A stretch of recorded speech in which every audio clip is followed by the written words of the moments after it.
I custom built this do-it-yourself lumber framing project, big toy for kids to climb on. I actually usually keep it on its side, and the kids climb up on it sideways, and it's pretty safe for them to do by themselves. But I can turn it up on end like I have here and let them climb. Um, and they really have a lot of fun with it this way. But obviously, when they're climbing this direction, I stand there to make sure that they're safe. So this is something that's actually very easy to build, and I think the total cost was under $100. Basically, it's just 2x2 lumber. And in there, you can see I have closet dowels. You can get those at like Home Depot, pretty cheap.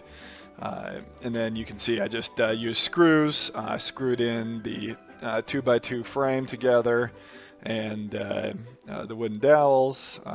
Pretty straightforward. Just basically what you see is what you get. I think that the babies really have a lot of fun with it. I probably spent around 2 hours actually building it, with just materials I had on hand.